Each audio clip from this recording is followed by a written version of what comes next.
নীরব নিস্তব্ধ রজনী, রাতের নিশ্ছিদ্র আধার, বাতাসেও এক অদ্ভুত রহস্যের ছোঁয়া।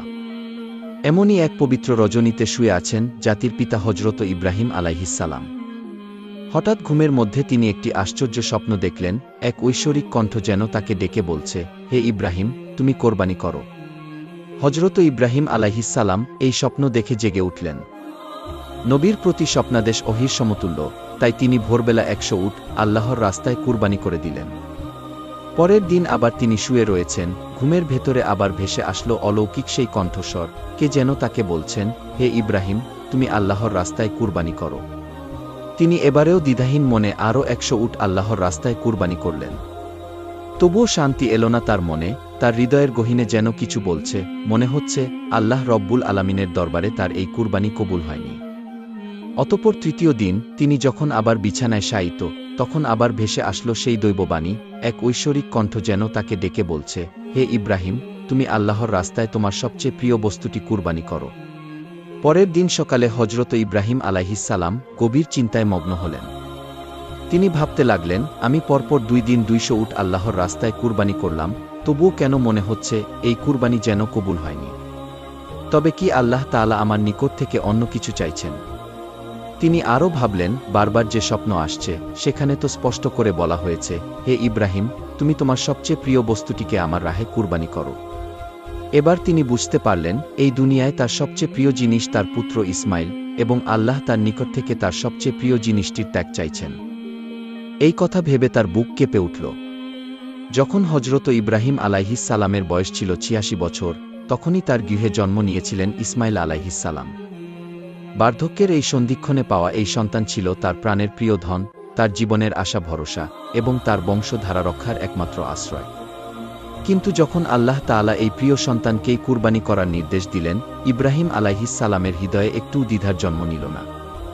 তিনি মনে মনে প্রতিজ্ঞা করলেন, যদি আল্লাহর ইচ্ছা হয় যে আমাকে আমার প্রিয় পুত্র ইসমাইলকে কুরবানি করতে হবে, তবে আমি বিন্দুমাত্র পিছু হাঁটব না। আল্লাহর মোহাব্বত এবং সন্তুষ্টির পথে দুনিয়ার কোনো কিছুকেই আমি বাধা হতে দেব না। এরপর আল্লাহর প্রিয় নবী হজরত ইব্রাহিম আলাইহিসসালাম আল্লাহর নির্দেশে তার একমাত্র পুত্র ইসমাইলকে কোরবানি দেওয়ার পবিত্র সংকল্প গ্রহণ করলেন। যেমন ভাবনা তেমন কাজ। ভোরবেলায় হজরত ইব্রাহিম আলাইহিসসালাম অত্যন্ত বারাক্রান্ত মন নিয়ে মক্কার পথে রওনা করলেন, সঙ্গে তিনি আস্তিনের মধ্যে একখানা ছুরি ও কিছু রশি নিলেন।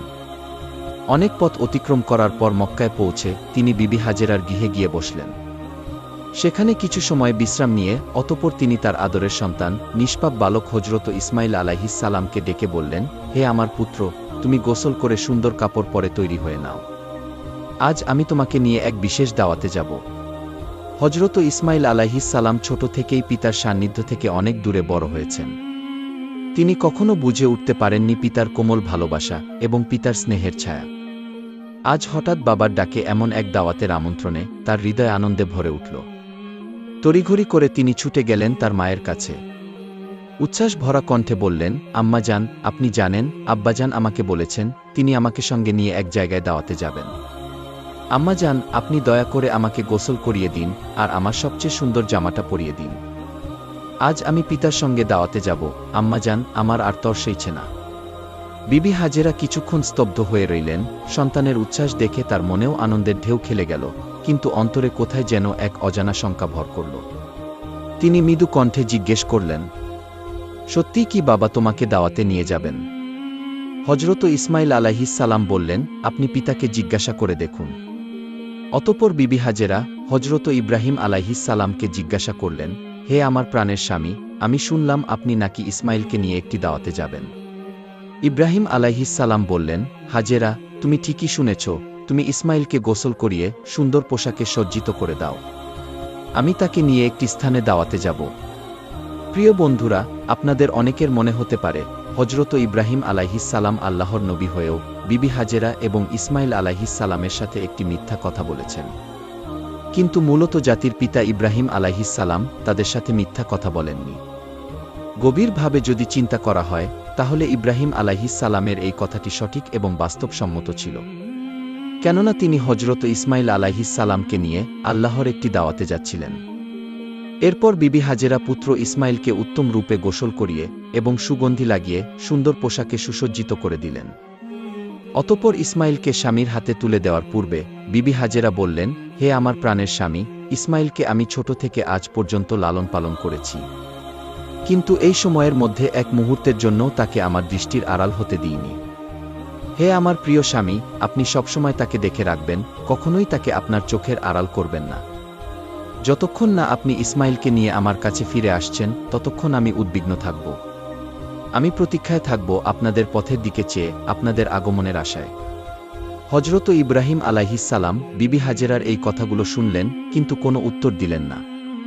তার হৃদয়ে এক অস্থির তুফান বয়ে যাচ্ছিল, তার মুখে কোনো কথা ফুটে উঠছিল না। চোখের কোণায় জমে থাকা অশ্রু যেন বেরিয়ে আসতে চাইছিল, কিন্তু তিনি তার সেই অশ্রুগুলোকে আল্লাহ রব্বুল আলামিনের মহব্বতের দরিয়ায় চেপে রেখেছিলেন। এরপর হযরত ইব্রাহিম আলাইহিসসালাম তার ছোট্ট পুত্র ইসমাইলকে সঙ্গে নিয়ে মিনার পাহাড়ের দিকে রওনা হলেন। অভিশপ্ত ইবলিস যখন দেখতে পেল মানব জাতির পিতা হযরত ইব্রাহিম আলাইহিসসালাম আল্লাহ রব্বুল আলামিনের নির্দেশ পালনের জন্য তার একমাত্র পুত্রকে কুরবানি করার দৃঢ় সিদ্ধান্ত নিয়েছেন, তখন এটা তার সহ্য হল না। সে বলতে লাগল, হায় আফসোস, আমি ইবলিস, আমি মানুষের শত্রু, আল্লাহর অবাধ্যতার কারণে জান্নাত থেকে বিতাড়িত হয়েছি এবং আজীবনের জন্য জাহান্নামী হয়ে গেছি। অথচ এই মানব জাতির একজন সন্তান ইব্রাহিম আল্লাহর প্রিয় বান্দা হয়ে উঠবে, এটা আমি কিভাবে সহ্য করব? এটা কখনোই হতে দেওয়া যাবে না। ইব্রাহিমকে যেভাবেই হোক তার সিদ্ধান্ত থেকে ফেরাতে হবে। তখন ইবলিস একটি ষড়যন্ত্রের ফন্দি আঁটল। সে একজন ভালো মানুষের ছদ্মবেশে বিবি হাজেরার নিকটে উপস্থিত হল। অতঃপর শয়তান বলল, হাজেরা, তুমি কি জানো তোমার স্বামী ইব্রাহিম তোমার ছোট্ট সন্তানকে কোথায় নিয়ে যাচ্ছেন? বিবি হাজেরা বললেন, কেন? তিনি ইসমাইলকে বিশেষ একটি দাওয়াতে নিয়ে যাচ্ছেন। ইবলিস তখন মনে মনে বলল, আমি এতদিন যা শুনে এসেছি তাই সত্য। নারীজাতি অত্যন্ত ভোলাভালা এবং আবেগপ্রবণ, তাদেরকে যে কোনো মিথ্যা বা ধোঁকাবাজি দিয়ে সহজেই প্ররোচিত করা যায়। এবার দেখি হাজেরাকে কিভাবে ভুল পথে টেনে নেওয়া যায়। তখন শয়তান বলল, হে হাজেরা, তোমার স্বামী তোমাকে ধোঁকা দিচ্ছেন। বিবি হাজেরা শয়তানের মুখে এই কথা শুনে বললেন, তুমি এ কেমন কথা বলছো? আমার স্বামী আল্লাহর একজন নবী, তিনি কিভাবে আমাকে ধোঁকা দিতে পারেন? আমি তোমার কথা বিশ্বাস করি না। আর সত্যি করে বলো তো তুমি কে এবং কি উদ্দেশ্যে আমার স্বামীর বিরুদ্ধে তুমি আমাকে প্ররোচিত করছো? ইবলিস বলল, হাজেরা, এখন তো তুমি অত্যন্ত তেজের সাথে কথা বলছো, কিন্তু কালকে যখন দেখতে পাবে সত্যি ইব্রাহিম তার সন্তান ইসমাইলকে জবেহ করে দিয়েছে, তখন দেখা যাবে তোমার এত তেজ কোথায় থাকে। বিবি হাজেরা এবার বিরক্ত হয়ে বললেন, আচ্ছা তুমি কি বলতে চাচ্ছ একটু খুলে বলো। শয়তান বলল, আমি সেই কথা বলার জন্যই তোমার কাছে এসেছি। বিবি হাজেরা বললেন, তুমি কি আমাকে বুঝিয়ে বলতে পারো এর কি কোনো যুক্তি হয়? একজন পিতা কেন তার একমাত্র সন্তানকে জবাই করবে? শয়তান বলল, ও হাজেরা, ইব্রাহিম খামোখা ইসমাইলকে জবাই করবে না। আল্লাহ রব্বুল আলামিন তাকে নির্দেশ দিয়েছেন তিনি যেন ইসমাইলকে তার রাস্তায় কুরবানি করেন।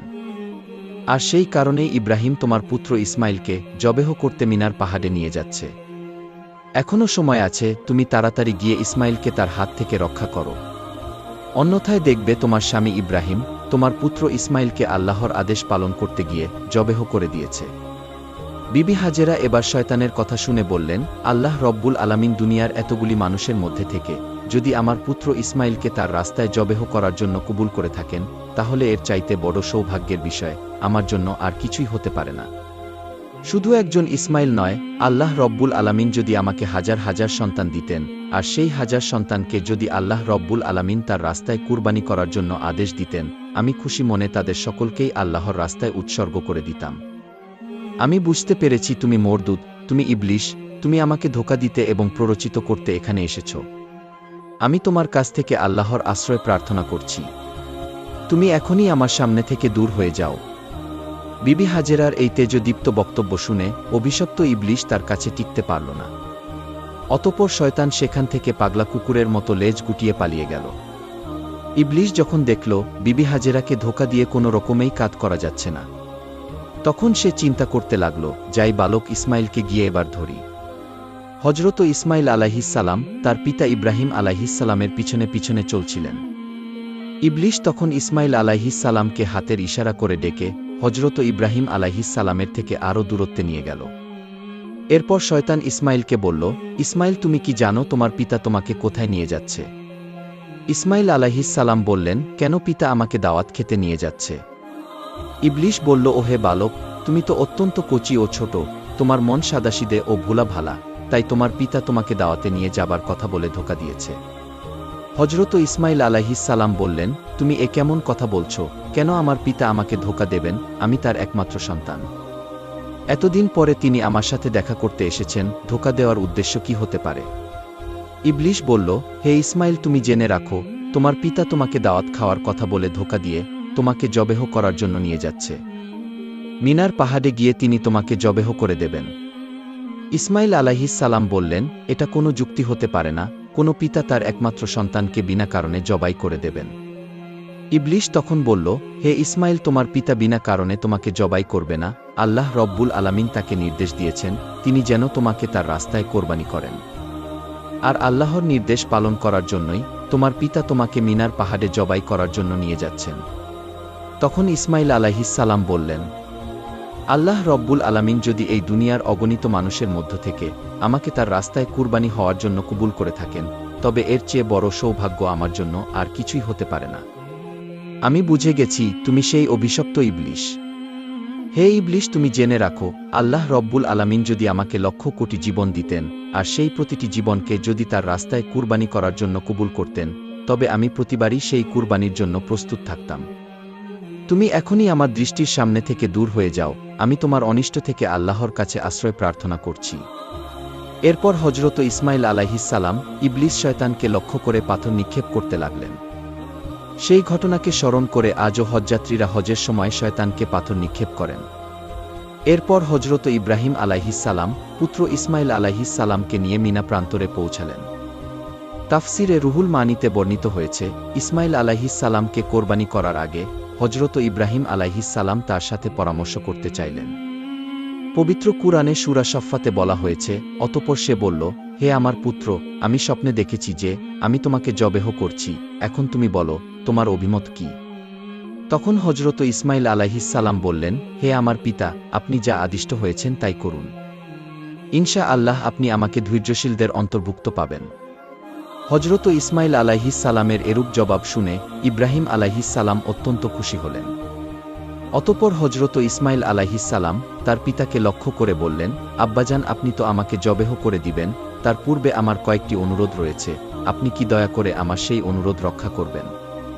হজরত ইব্রাহিম আলাইহিস সালাম বললেন, বাবা, তুমি তোমার আরজিগুলো পেশ করতে পারো, আমি সেগুলিকে যথাসাধ্য রক্ষা করার চেষ্টা করব। তখন হজরত ইসমাইল আলাইহিস সালাম বললেন, আব্বাজান, আমাকে জবেহ করার পূর্বে আমার হাত পা শক্ত করে বেঁধে নেবেন। আমি দেখেছি জবেহ করার সময় জীবজন্তু তাদের হাত পা ছোড়াছুরি করে। তেমনিভাবে মৃত্যুর যন্ত্রণা সইতে না পেরে আমিও যদি আমার হাত পা ছোড়াছুরি করি এবং তা যদি আপনার শরীরে লেগে যায়, এতে আমার বেয়াদবি হবে। আমি চাই না মৃত্যুর পূর্বে আমার পিতার সাথে বেয়াদবি করে মরতে। অতএব হে আব্বাজান, আপনি আমার এই অনুরোধ রক্ষা করবেন। দ্বিতীয়ত, আমাকে জবেহ করার সময় আপনি আপনার চক্ষু দুটি ভালোভাবে কাপড় দিয়ে বেঁধে নেবেন। কেননা জবাই করার সময় যদি আপনার দৃষ্টি আমার চেহারায় পড়ে, তাহলে হয়তো আপনার মনে আমার প্রতি ভালোবাসা জেগে উঠবে, যাতে আপনার জবেহের কাজে ব্যাঘাত সৃষ্টি হবে। আর আমি চাই না আমার চেহারার কারণে আপনি আল্লাহ রব্বুল আলামিনের আদেশ পালন করতে কোনো রকম বাধার সম্মুখীন হন। তৃতীয়ত, আমার যে আবদার তা হল, কোরবানি করার পর যখন আপনি গৃহে প্রত্যাবর্তন করবেন, তখন আমার রক্ত মাখা জামা কাপড়গুলো আমার জনম দুঃখিনী মায়ের নিকটে সমর্পণ করবেন এবং তাকে আমার সালাম জানাবেন, বলবেন যে তার এই ত্যাগের বিনিময়ে আমরা একত্রে বেহেশতে অবস্থান করতে পারব। এবং তাকে আরও বলবেন, আল্লাহ পাক তার নির্দেশ পালন করার যে তৌফিক আমাদেরকে দিয়েছেন, তার জন্য তিনি যেন শুকরিয়া আদায় করেন এবং তিনি যেন আমার জন্য কোনো রূপ দুঃখ প্রকাশ না করেন। হজরত ইব্রাহিম আলাইহিস সালাম পুত্রের মুখে এই কথাগুলো শ্রবণ করে অত্যন্ত সন্তুষ্ট হলেন। তিনি তার আস্তিনের নিচে পূর্বেই একটি রশি এবং একখানা ছুরি লুকিয়ে রেখেছিলেন। অতঃপর তিনি সেই রশি বের করে হজরত ইসমাইল আলাইহিস সালামের হাত ও পা ভালোমতো বেঁধে নিলেন। এরপরে তিনি তার চোখ একটি কাপড় দিয়ে বেঁধে নিলেন। অতঃপর হজরত ইসমাইল আলাইহিস সালামকে জবেহ করার জন্য মাটিতে শুয়ে দিলেন। জাতির পিতা হজরত ইব্রাহিম আলাইহিস সালাম তার হাতে ছুরি নিয়ে প্রস্তুত রয়েছেন। তিনি জবেহ করবেন তার একমাত্র সন্তান ইসমাইলকে এবং তিনি এর মাধ্যমে চাচ্ছেন আল্লাহর আদেশ পালন করতে। তিনি সংকল্প করেছেন আল্লাহর আদেশ পালন করতে তাকে পৃথিবীর কোনো শক্তি বাধা দিতে পারবে না। আল্লাহ রব্বুল আলামিনের প্রেমে এবং মহব্বতে মাতোয়ারা হয়ে পিতা তার পুত্রের গলায় ছুরি চালিয়ে দেবেন। এই দৃশ্য দেখে আসমান এবং জমিনের ফেরেশতারা প্রকম্পিত হয়ে যাচ্ছে, তারা আল্লাহর তাসবিহ ও পবিত্রতা ঘোষণা করে যাচ্ছে। এরপরে হযরত ইব্রাহিম আলাইহিসসালাম পুত্র ইসমাইলের গলায় ছুরি চালাতে যাবেন। এমন সময়ে আল্লাহ রব্বুল আলামিন ছুরিকে নির্দেশ দিলেন, হে ছুরি, খবরদার, তুই ইসমাইলের গলার একটি পশমও কাটবি না। তুই যদি ইসমাইলের গলার একটি পশম কাটিস, তাহলে তোর জন্য আমি জাহান্নামের আগুনকে অবধারিত করে দেব। অতঃপর হযরত ইব্রাহিম আলাইহিসসালাম বিসমিল্লাহ বলে পুত্র ইসমাইলের গলায় ছুরি চালিয়ে দিলেন। কিন্তু ছুরি তো পূর্বেই আল্লাহর নির্দেশ পেয়েছে, সে আল্লাহর ভয়ে ভীত হয়ে ইসমাইল আলাইহিসসালামের গলার একটি পশমও কাটল না। হযরত ইব্রাহিম আলাইহিসসালাম বারবার ইসমাইল আলাইহিসসালামের গলায় ছুরি চালাচ্ছেন, কিন্তু কোনো রূপেই তিনি তার গলা কাটতে সক্ষম হচ্ছিলেন না। তখন হযরত ইসমাইল আলাইহিসসালাম পিতাকে বললেন, আব্বাজান, আপনি সম্ভবত আমার স্নেহের প্রভাবে প্রভাবিত হয়ে জোরে ছুরি চালাতে পারছেন না। আব্বাজান, আপনি আপনার গায়ের সমস্ত শক্তি দিয়ে ছুরি সঞ্চালন করুন। আমরা যদি আল্লাহ রব্বুল আলামিনের আদেশ পালনে ব্যর্থ হই, তাহলে আমাদের দুজনকে জবাবদিহি করতে হবে। ইসমাইল আলাইহিসসালামের এই কথা শুনে পুনরায় হযরত ইব্রাহিম আলাইহিসসালাম তার গায়ের সমস্ত শক্তি দিয়ে তার গলায় ছুরি চালাতে লাগলেন। কিন্তু তারপরেও ছুরি হযরত ইসমাইল আলাইহিসসালামের একটি পশমও কাটল না। অনেকক্ষণ ধরে এভাবে ছুরি চালানোর পরে হযরত ইব্রাহিম আলাইহিসসালাম একেবারেই বিরক্ত হয়ে গেলেন। অতঃপর তিনি সজোরে ছুরিটি একদিকে নিক্ষেপ করলেন, আর সেই ছুরি গিয়ে লাগল একটি পাথরের গায়ে, সঙ্গে সঙ্গে সেই পাথরটি দ্বিখণ্ডিত হয়ে গেল। ইব্রাহিম আলাইহিসসালাম চোখ খুলে দেখলেন ছুরির আঘাতে পাথর দ্বিখণ্ডিত হয়ে গেছে। অতঃপর তিনি আবার ছুরিটিকে হাতে নিলেন। এরপর আল্লাহর নামে পুনরায় তিনি হযরত ইসমাইল আলাইহিসসালামের গলায় ছুরি চালাতে যাবেন। এমন সময় আল্লাহ রব্বুল আলামিন হযরত জিব্রাইল আলাইহিসসালামকে হুকুম দিলেন, হে জিব্রাইল, তুমি বেহেশত থেকে একটি দুম্বা নিয়ে যাও, আর ইসমাইলকে সরিয়ে তার জায়গায় বেহেশতি দুম্বাটি রেখে দাও। হযরত জিব্রাইল আলাইহিসসালাম চোখের পলকে বেহেশত থেকে একটি দুম্বা নিয়ে চলে আসলেন। প্রিয় দর্শক, এখানে একটি কথা বলে রাখা ভালো, এই দুম্বাটি ছিল হযরত আদম আলাইহিসসালামের নেক সন্তান হাবিলের কোরবানিকৃত দুম্বা, যেটি আল্লাহ রব্বুল আলামিন এতদিন বেহেশতে সংরক্ষণ করে রেখেছিলেন। অতঃপর হযরত জিব্রাইল আলাইহিসসালাম ইসমাইল আলাইহিসসালামকে সরিয়ে ইব্রাহিম আলাইহিসসালামের ছুরির নিচে সেই বেহেশতি দুম্বাটি রেখে দিলেন। আর এদিকে হযরত ইব্রাহিম আলাইহিসসালাম ছুরি চালিয়ে দিলেন, সাথে সাথে বেহেশতি দুম্বাটি কোরবানি হয়ে গেল। কিন্তু হযরত ইব্রাহিম আলাইহিসসালাম মনে করলেন তার পুত্র ইসমাইলকে তিনি কোরবানি করে দিয়েছেন। কোরবানি সম্পন্ন হওয়ার সাথে সাথে হযরত ইব্রাহিম আলাইহিসসালাম বললেন, আলহামদুলিল্লাহ। অতঃপর তিনি তার চোখ খুলে দেখলেন ইসমাইল আলাইহিসসালাম তার পাশে দাঁড়িয়ে আছে এবং কোরবানি হয়ে গেছে একটি বেহেশতি দুম্বা। এই দৃশ্য দেখে হযরত ইব্রাহিম আলাইহিসসালাম আল্লাহর ফেরেশতা জিব্রাইল আলাইহিসসালামকে জিজ্ঞাসা করলেন, হে ভাই জিব্রাইল, আল্লাহ রব্বুল আলামিন তবে আমার কোরবানি কবুল করেননি কেন? আমি আমার পুত্র ইসমাইলকে কুরবানি করতে সক্ষম হলাম না কেন? হযরত জিব্রাইল আলাইহিসসালাম বললেন, হে ইব্রাহিম, আল্লাহ তাআলা আপনার প্রতি সন্তুষ্ট হয়েছেন। আপনি তার নির্দেশ পালন করতে গিয়ে স্বীয় পুত্রকে কোরবানি করতে উদ্যত হয়েছিলেন, এবং আপনার পুত্র যেভাবে আল্লাহর নির্দেশ মান্য করে স্বীয় প্রাণ তার রাহে উৎসর্গ করতে প্রস্তুত হয়েছিলেন, তাতে আল্লাহ পাক আপনাদের পিতা ও পুত্র দুজনের উপর অত্যন্ত সন্তুষ্ট। তিনি আপনাদের দুজনকেই পরীক্ষা করেছিলেন এবং আপনারা সেই পরীক্ষায় উত্তীর্ণ হয়েছেন। আল্লাহ রব্বুল আলামিন আপনার উপর সন্তুষ্ট হয়ে বেহেশত থেকে একটি দুম্বা প্রেরণ করেছেন, আর সেই দুম্বাটিকে আপনি কুরবানি করেছেন। হযরত জিব্রাইল আলাইহিসসালামের মুখ থেকে এই কথা শ্রবণ করার পর হযরত ইব্রাহিম আলাইহিসসালাম পুনরায় আল্লাহ রব্বুল আলামিনের শুকরিয়া আদায় করলেন। আল্লাহ রব্বুল আলামিন হযরত ইসমাইল আলাইহিসসালামকে কোরবানি দেওয়ার সর্বশেষ পরিস্থিতির উপর আলোকপাত করে পবিত্র কুরআনে সূরা সাফফাতে উল্লেখ করেছেন। অতঃপর তারা যখন দুজনে আল্লাহর আনুগত্য প্রকাশ করল এবং ইব্রাহিম তার পুত্রকে জবেহ করার জন্য কাঁধ করে শায়িত করল, তখনই আমি তাকে আহ্বান করে বললাম, হে ইব্রাহিম, তুমি তোমার স্বপ্নের আদেশ সত্যি পালন করলে, আর এভাবেই আমি সৎকর্মপরায়ণদেরকে পুরস্কৃত করে থাকি। নিশ্চয়ই এটা ছিল একটি স্পষ্ট পরীক্ষা, এবং আমি তার পরিবর্তে এক পৃষ্ঠপুষ্ট জন্তু জবেহ করেছিলাম, এবং আমি তা পরবর্তীদের জন্য নিদর্শন করে রেখেছি। প্রিয় দর্শক, এটাই ছিল হযরত ইব্রাহিম আলাইহিসসালাম কর্তৃক তার পুত্র হযরত ইসমাইল আলাইহিসসালামকে কুরবানি দেওয়ার কাহিনী। আল্লাহ রব্বুল আলামিন জাতির পিতা হযরত ইব্রাহিম আলাইহিসসালামের এই ত্যাগ তিতিক্ষা ও আল্লাহ প্রেম থেকে আমাদেরকেও শিক্ষা লাভ করার তৌফিক দান করুন।